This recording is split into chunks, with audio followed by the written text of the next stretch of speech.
People always say time heals everything, but I'm not so sure.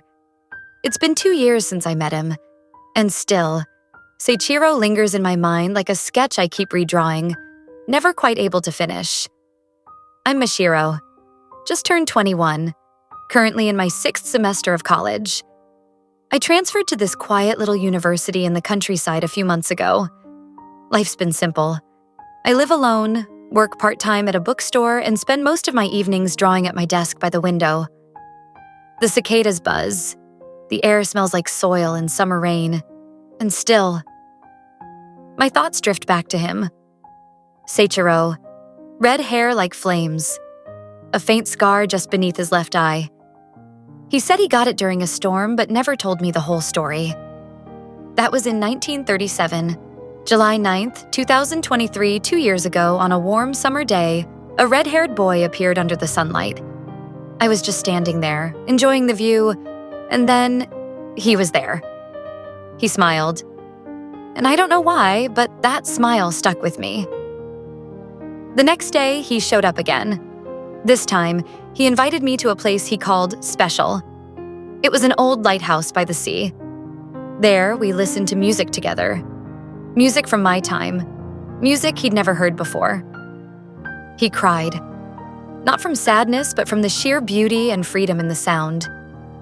Even as the sun started to set, he kept listening, eyes focused, completely still.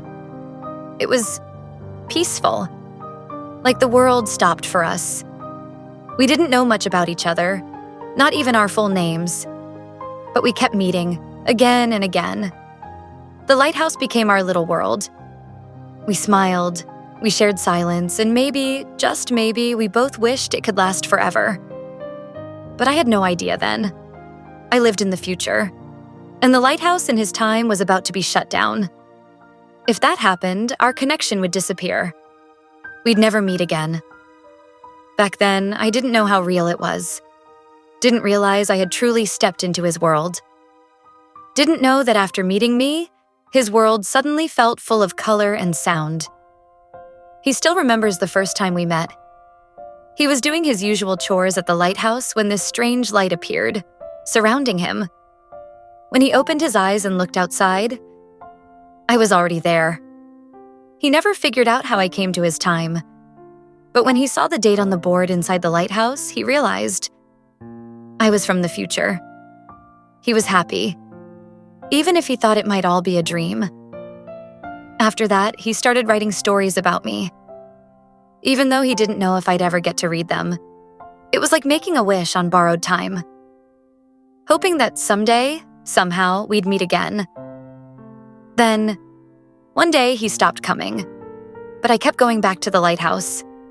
I waited, just in case. And finally, we met again. He told me it would be the last time. He handed me a small key, said I'd find something with it. Something to prove he had been real. He told me that after meeting me, everything changed. That I'd taught him so much. How it feels when your heart skips a beat, and how beautiful tears can be. His last words to me were, "Thank you, Mashiro." And just like that, it ended. The lighthouse, long unused, suddenly lit up with a blinding light. It wrapped around him, and he slowly began to fade, like a dream dissolving with the morning sun. I ran to the place he told me about, used the key he gave me. There, I found a small box. Inside was the novel he'd written, a photo of him, and underneath it, a handwritten note. To the one who taught me the song of love. He was real. He who lived in the past was really with me. 2 summers have passed since then, and I still think about him. So this is it. Goodbye, Lighthouse.